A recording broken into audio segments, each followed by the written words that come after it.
শীতকাল মানেই মিষ্টি আর মিষ্টি। হরে কৃষ্ণ। আজ বানাবো গাজরের হালুয়া। তো 1 কেজি গাজর নিয়েছি, গাজরগুলোকে ছুলে ধুয়ে নিয়েছি, ধুয়ে এভাবে গ্রেট করেছি। ধোয়া গাজর গ্রেট করেছি, তাও দেখো কত জল বেরাচ্ছে। ভালো করে চিপড়িয়ে চিপড়িয়ে এভাবে তুলবো, যাতে গাজরটা ফ্রাই করার সময় আর জল না বেরায়। প্রত্যেকটা গাজর এরকমভাবে চিপড়িয়ে নিয়েছি। এবার প্রেশার কুকারে আমি ভালো ঘি দিয়ে দিয়েছি 50 গ্রামের মতন। সেই ঘিয়ের মধ্যে এবার আমি গাজরগুলো ছেড়ে দেবো, দিয়ে অনেকক্ষণ ভালো করে নাড়াচাড়া করে নেব। নাড়াচাড়া করা হয়ে গেলে পরে গাজরগুলোর মধ্যে যখন একটু হালকা লালটে ভাব আসবে, একটু নুন দিয়ে দিয়েছি পরিমাণ মতো। আর কাজু কিশমিশ একটু ডাস্ট করে রেখেছিলাম, সেই কাজু কিশমিশ এখন এর মধ্যে দিয়ে দেবো। এই যে কাজু কিশমিশ আমি এখন দিয়ে দিলাম এতে।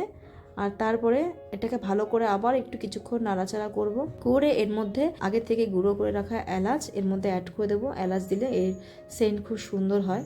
তারপরে এটাকে আবার একটু কিছুক্ষণ সময় নাড়াচাড়া করব। তারপরে এতে আমি 1 কেজির মতন দুধ অ্যাড করে দেবো। দুধটা আগে থেকেই ফুটিয়ে নেওয়া ছিল, দুধ অ্যাড করে দিয়েছি।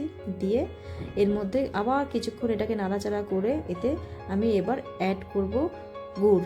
হ্যাঁ, মানে শক্ত গুড় আমার কাছে ছিল না, এরকম ঝোলা গুড় ছিল, তো সেই গুড় আমি কিছুটা অ্যাড করেছি। তো মিষ্টিটা স্বাদ মতন দিতে হয়, যার যার রুচি মতন। কেউ কম মিষ্টি খায়, কেউ বেশি মিষ্টি খায়। আমরা একটু বেশি মিষ্টি পছন্দ করি, তাই আমি গুড়ের পাশাপাশি একটু বাতাসাও অ্যাড করেছিলাম। এবার প্রেশার কুকারে ঢাকনি বন্ধ করে দিয়েছি।